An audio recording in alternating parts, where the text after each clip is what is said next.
ભગવાન મુરલીધર એની વંદના બાદ આજનું નાટક શરૂ થાય. જૂનાગઢનો ઇતિહાસ, રાનો ઘોલ, સોરઠનો સિંહ, આહિરની ઉદારતા.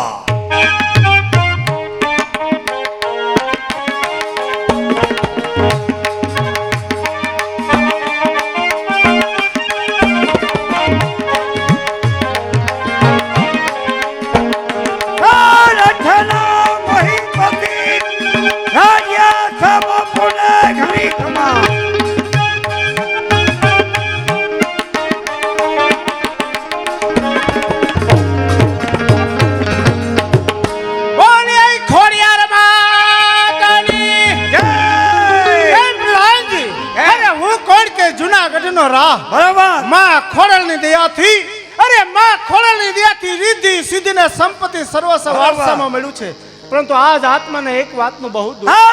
નવલા સોરઠના ધણી દત્ત ભગવાનની દયા એવી કઈ વાતનું દુઃખ? તો સાંભળ પ્રધાન, કારણ કે ઊંચી ઇમારત, અરે એક આ ઊંચી ઇમારત નથી શુભ સુકનનું બારણું, કે બગડી ગયો મારો અવતાર, કે મારે ઘેર નથી એક પારણું. આજ વાતનું બહુ દુઃખ છે. તો સાંભળ પ્રધાન, કે કેવું મને દુઃખ, કેવું દુઃખ થાય? દુઃખ મોટું છે માના, હે માહી હે કૃપા સિંધો, હે દુઃખ મોટું છે માના.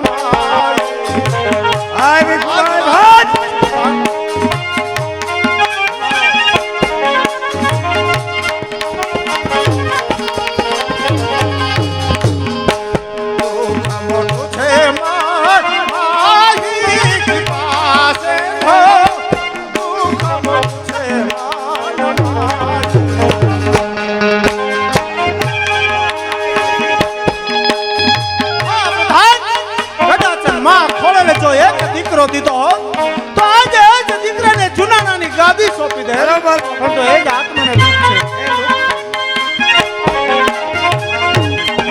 હોય પુત્ર તો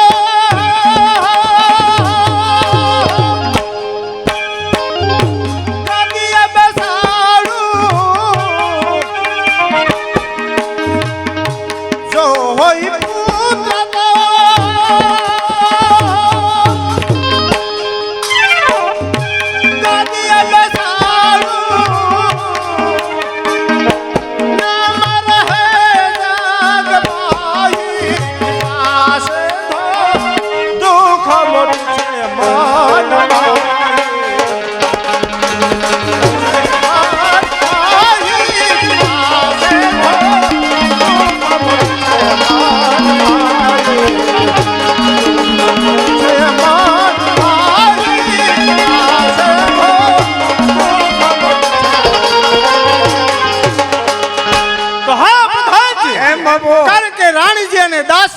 ગણતરાના ગુને હજી સુધી નથી સમાચાર રાણીજીના, કે નથી સમાચાર દાસીના. હવે તો ક્યારે સમાચાર આવે, બસ એની જ રાહ તપાસ કરવા જાઓ.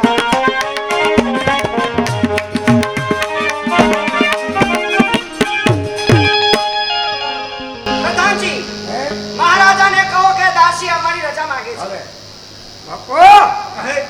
વાલભાઈ દાસી આવવાની રજા માંગે છે. પ્રધાનજી, વાલભાઈ ને રજા લેવા પણ ન હોય, એ તો રાજની માનીતી દાસી છે. અંદર આવવા દો.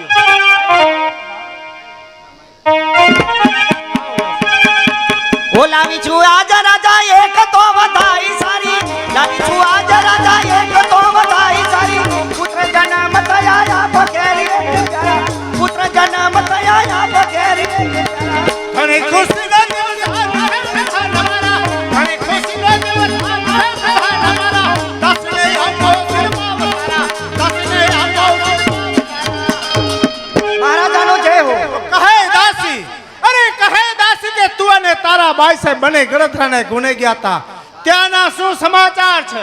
મહારાજા, ત્યાંથી પાછા ફરતા રાણિયાવાસમાં રાણીબાને રાજકુમારનો જન્મ થયો છે. શું દાસી? અરે આજે જુનાને ત્યાં પારણો બંધાણો, અરે જુનાને હા મહારાજ. તો હા દાસ એ જ તો કહે કે એ જે મારા કુંવરનું નામ શું રાખેલ છે? મહારાજ જ્યોતિષને બોલાવતા જ વિભુદેવને બોલાવી એમની જન્મ કુંડળી કઢાવતા રાજકુમારનું નામ નયવ રસિક રાશિ એટલે કે નવઘણ અને આપનું નામ સાથે જોડતા જ રા નવઘણ એવું નામ લાવે છે બાપા. અરે ધન્ય કરીને ધન્ય ભાઈ કે મારા દાસી કે આજે રાને ત્યાં કુંવરનો જન્મ થયો અને જુનાણાની ગાદીનો વારસદારનો જન્મ થયો છે. તો હા દાસી લે આજે જુનાગઢનો રા એક સાચા મોતીની માળા ભેટ આપે છે. મહારાજાનો જય. હા પ્રધાન એમ બાબુ. કે આજે જુનાણાને ત્યાં પારણું બંધાણું બંધાઈ ગયું. અને મારે ત્યાં કુંવરનો જન્મ થયો જેથી કરીને મારો તને હુકમ કે આજે સારું મારું જુનાણા શહેર શણગાર સારું જુનાગઢ શણગાર. ખજાને પતાકા બાંધો સાધુ બ્રાહ્મણને દાન દક્ષિણા આપો. બધું એક મારો તને હુકમ કે આજ મારા જુનાણાની અંદર કે પવિત્રમાં પવિત્ર કુંડ કયો કે દામો કુંડ. બરોબર. એ જે દામો કુંડની અંદર કોઈ પણ યાત્રાળુ સ્નાન કરવા આવે એમની પાસેથી ટક્કા હિસાબે દાન લેવાનું ભલે છે. બાપુ. પરંતુ સાંભળ પ્રધાન અરે રાજા હોય તો ભલે રાજા હોય તો ભલે ને રંગ હોય તો ભલે રાના કાયદા ને ન્યાય ન્યાય. બરાબર. જાઓ દામોકુંડને કાંઠે. આપના કાયદાને માન આપી દામોકુંડ પર સખત ફેરા ગોઠવાઈ જાય. એક ટકો દાન આપે એ દામોકુંડમાં નાય બાકી જવા દે. જય ભારત.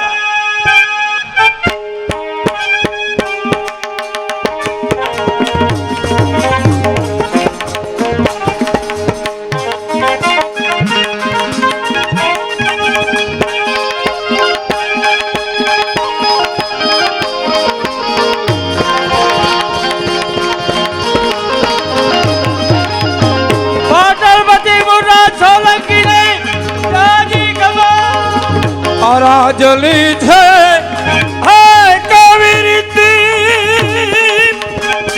પ્રજા મારી સુખી કે દુખી રાજલી છે કવિ રીતિ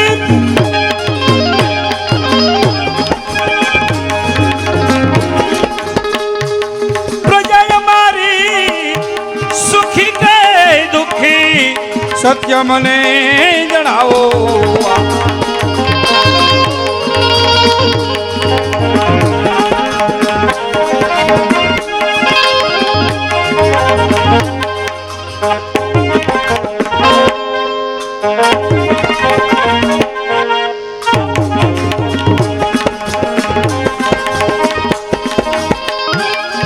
મારી ઘેર હાજરીમાં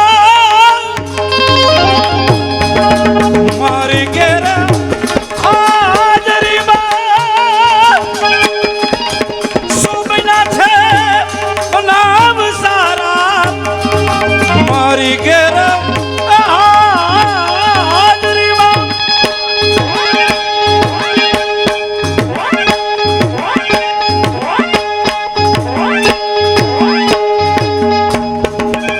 સુબના છે નામ સારા સત્ય મને જણાવો વાલા.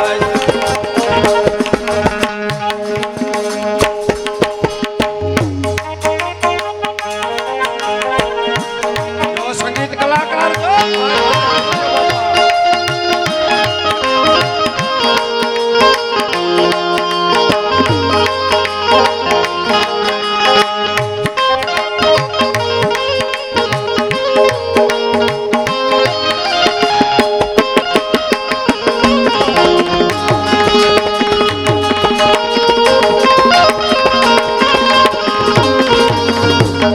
જે હોય રાજલી છે કવિ રીતિ પ્રજા મારી સુખી કે દુખી સત્ય મને જણાવો.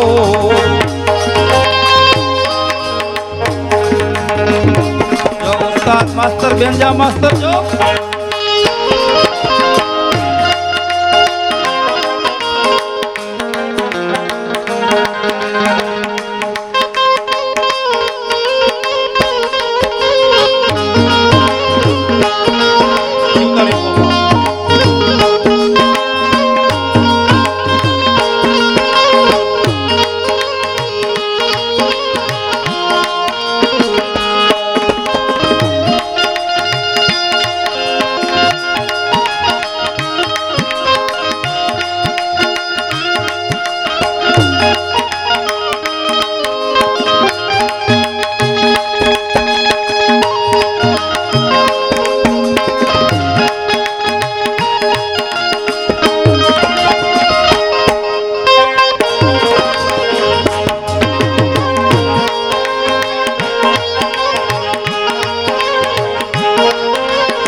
ગુજરાતના મહારાજ મૂળરાજ સોલંકી આજે ગરવી ગુજરાતના માતુશ્રી નું ઘણો ટાઈમ થયા મેં આજે તેમનું મુખ લીઠું નથી કે મારા માતુશ્રીના મુખના દર્શન કર્યા નથી ત્યાં સુધી મને ક્યાંય ચેન પડે નહીં મારા માતુશ્રી આવે ને તો તમે મને જવાબ આપજો કે આવ્યા છે કે નહીં.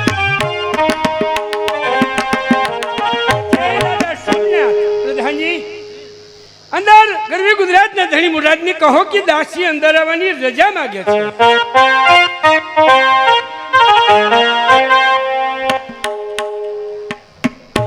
જય દાદા સોમનાથ ગરવી ગુજરાતના ધણી મહારાજ. જય દાદા સોમનાથ. કહો દાસી હા, મહારાજ. આજે રાજની અંદર આવવાનું કારણ આવવાનું કરે કે આપના માતુશ્રી રાજ માતા મિનળ દેવી આપને મળવા માંગે છે. હા હા દાસી મારા માતુશ્રીને રજા લેવા પડવું હોય નહીં મારા માતુશ્રીને નમન કરવા માટે મારે જવું. પ્રણામ માતુશ્રી. કહો માતુશ્રી આજે તમારી શું ઈચ્છા છે? બેટા મૂળરાજ, મેં ઘણી બધી જાત્રા કરી તારા પિતાજીની હાજરીમાં. મેં ઘણી બધી જાત્રા કરી.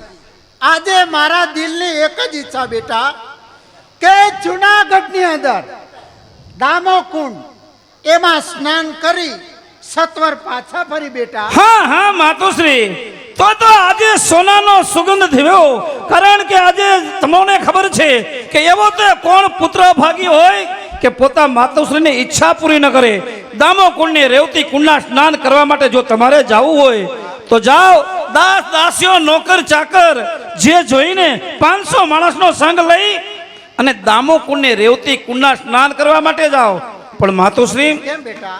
દામોકુંડની રેવતી કુંડના સ્નાન કરીને પાછા આવો ને તમારા પુત્ર મૂળરાજને તમો સમાચાર મોકલજો વાજતે ગાતે સીમાડેથી તમારા સામૈયા કરી. ભલે બેટા, જ્યારે હું જુનાગઢથી પાછી આવું ત્યારે પ્રથમ જાણું તને કરીશ. બહુ સારું માતુશ્રી. જય સોમનાથ. જય સોમનાથ. પ્રધાનજી માતુશ્રીને 4 ધામની જાત્રા કરવા માટે જવું છે તો આજે સર્વસ્વ તૈયારી કરો. માતુશ્રીની સાથે જવાનું છે.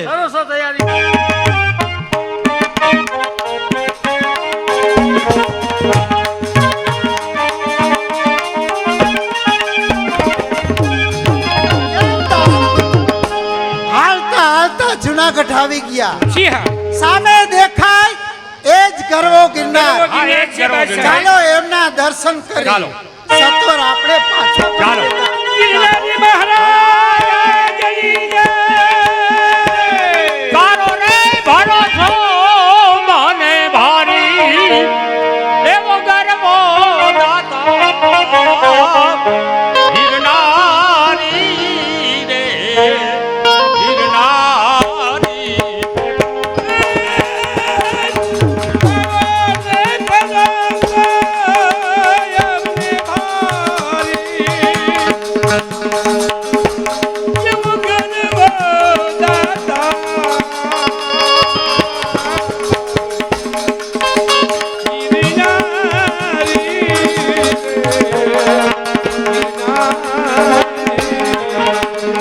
હે બોયું તો થઈ ગરવો દાતા રે.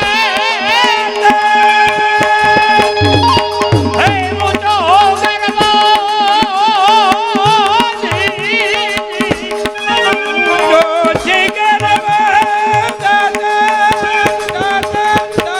રે વચમાં મે તારા દેવો નીચે રે ભવે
કુંડની બાજુમાં જી હા બાદશાહ આટા મારે છે તો એમને કહી દે ને કે પાટણપતિ મૂળરાજ એમના માતુશ્રી અને સાથે સંઘ છે તો દામા કુંડની અંદર સ્નાન કરવાનું છે જી હા તો થોડી વાર એક બાજુ ઉભા બહુ રહીએ. સારું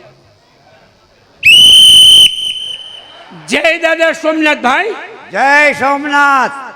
આપનું શુભ નામ શું છે ભાઈ? મારું નામ છે ગુરુકુળ ગાંધી. તું કોણ છો? હું એક ગરવી ગુજરાતના ધણિયાની રાજમાતા મીનળ દેવી એટલે એમની દાસી છું. અહીં શું માટે આવે? એટલે અહીં અમે 500 માણસનો સંઘ લઈને પછી સાથે ગરવી ગુજરાતના ધણી મુરરાજ સોલંકી એમના માતુશ્રી છે. તો તમે અહીંથી હટી જાઓ એટલે અમારે સર્વે સંઘમાં જે સ્ત્રીઓ છે એને સ્નાન કરવું છે ભાઈ. એમ. રાજમાતાને કહી દે કે રાજ્યાસનો કાયદો છે ને હુકમ દામો કુંડમાં જેને નાવું હોય અહીંયા મુનકી વેરો લાગે 1% લેખે દાન સર્વ આપી દો. રોજ નાવા દો. જય દાદા સોમનાથ જય માતુશ્રી સોમનાથ. કેમ અહીંના રાજાનો કાયદો કેવો છે શું કે જેને દામો કુંડ રેવતી કુંડ ને મરકી કુંડમાં સ્નાન કરવું હોય હા મુંડકી દીઠ ટકો દાન આપે એમ. ત્યાર પછી સ્નાન કરવાનું છે. હું એને સમજાવું છું. સમજાવી દો. જય સોમનાથ. જય દાદા સોમનાથ. આપ કોણ છો? પાટણપતિ મૂળરાજ એમના માતુશ્રી. જય સોમનાથ. જય સોમનાથ. આપનું શું કહેવાનું છે? કહેવાનું એ જ કે અમારે દામા કુંડની અંદર સ્નાન કરવાનું છે બરોબર. તો થોડી વાર એક બાજુ ઉભા રહ્યો ને. પાટણના મહારાણી રાજનો કાયદો છે કે 1% દાન આપે એ દામો કુંડમાં નાય બાકી જવા દે. ટકા લેખે દાન બધાય આપી દો. તમારા રાજાના એવા કાયદા છે જો ભાઈ મારી સાથે 500 માણસનો સંઘ એનું હું તમને ડબલ દાણ આપું. હું એક રાજમાતા છું મારું દાણ ન હોય. રાજમાતા રાજા હોય તોય ભલે રંક હોય તોય ભલે કાયદો ઈ કાયદો ને ન્યાય ઈ ન્યાય. 1% દાન પ્રથમ આપવું પડે તમારે. અરે તમારા કાયદાને તોડીને આ મહારાણી એ દામા કુંડની અંદર સ્નાન કરે. મહારાણી ભૂલ કરી ગયા. હવે તમે પણ સાંભળી લ્યો. કાયદો તોડવો અમારા રાજનો. આજનો વિધવા મટી સ્વાગણ બનો. ચૂડા પહેરો રાજ્યાસનો. અરે મને ચૂડો ફેરવનાર તું કોણ છો? ગુરુકુળ ગાંધી. અરે ગુળ ગુળ ગાંધી હવે કહી દીજે તારા રાજાને. અરે મંડે દિવસો ગણવા 17મા દિવસે મારો મૂળરાજ જો આ જુનાગઢના નગારા ઊંધા ન વાળે ત્યાં લગી પાટણનું પાણી અગરા. કાલ મોકલો મૂળરાજને કાલે. રાજા કહી દીધી તારા ભાઈ રાજાને. સાહેબ ચાલો વિલંબ ન કરો. રાવડી રાઠોડ.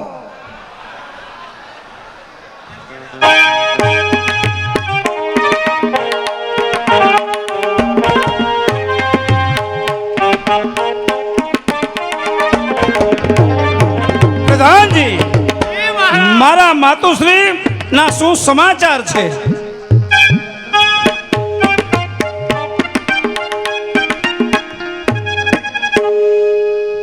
પધારો માતુશ્રી. કોઈ દિવસ નહીં અને આજે આપણો ચહેરો ઉદાસ. ઉદાસ એટલા જ માટે બેટા ત્યાંના રાજાના કેવા કાયદા છે બેટા. શું કીધું માતુશ્રી? જુનાગઢના મહારાજના એવા તે વરી શું કાયદા છે? કોઈ માણસને દામા કુંડની અંદર સ્નાન કરવું હોય તો ટકા હિસાબે એને દાન આપવું પડે બેટા. શું કીધું માતુશ્રી? હા. જુનાગઢના મહારાજનો એવા કાયદા છે કે દામો કુંડને રેવતી કુંડના સ્નાન કરવા હોય તો ટકા લખે દાન. હા, બેટા. તો માતુશ્રી તમારે તેને કહેવું હતું કે હું તો મૂળરાજ સોલંકીની માતુશ્રી રાજમાતા છું. મારો કદાપી ટકા લખે દાન ન હોય. 500 માણસનો સંઘ છે એમનો ટકા લખે દાન આપી દેવું હતું. પણ મેં એને બહુ સમજાવ્યો છતાં માન્યો નહીં. હળ અપમાન થયું છે બેટા. શું કીધું? મારા માતુશ્રીનું અપમાન. અરે તારા જેવા દીકરા હોય અને મારે આવા શબ્દો સાંભળવા પડે કહો માતુશ્રી આજે શું કીધું તમને? કે ચૂડો પહેરી લ્યો રાડિયાસનો. કાયદો તોડવો હોય રાજનો, કાયદો તોડવો હોય રાજનો તો વિધવા મટી સુહાગણ બનો. અરે ચૂડો પહેરી લ્યો રાડિયા. હા હા માતુશ્રી, આજે મુરરાજની માતુશ્રીનું હડપમાન કે વિધવા મટીને સુહાગણ બનો. રાડિયાસના નામનો છોડીને ચાંદલો ધારણ કરો. તૈયાર થા રાડિયાસ, સામે યમરાજ તારી રાહ જોવે છે. માતુશ્રી જાઉં છું જુનાગઢ. મેં આજે પ્રતિજ્ઞા કરી છે શાની પ્રતિજ્ઞા? કે મારો મૂળરાજ જો આ જુનાગઢના નગારા ઊંધા ન વાળે ત્યાં લગી પાટણનું પાણી અગર. વાહ માતુશ્રી વાહ. કહો તમારા પુત્રને સી આજ્ઞા છે? જય સોમનાથ. માતુશ્રી તમો સાથો સાથ કહીને આવ્યા છો કે 17મે દિવસે જુનાગઢના 999 નગારા ઊંધા નવરું. માતુશ્રી તો 17 દિવસ કોને જોયા છે? પ્રધાનજી ચાલો સૈન્ય લઈને તૈયાર કરો.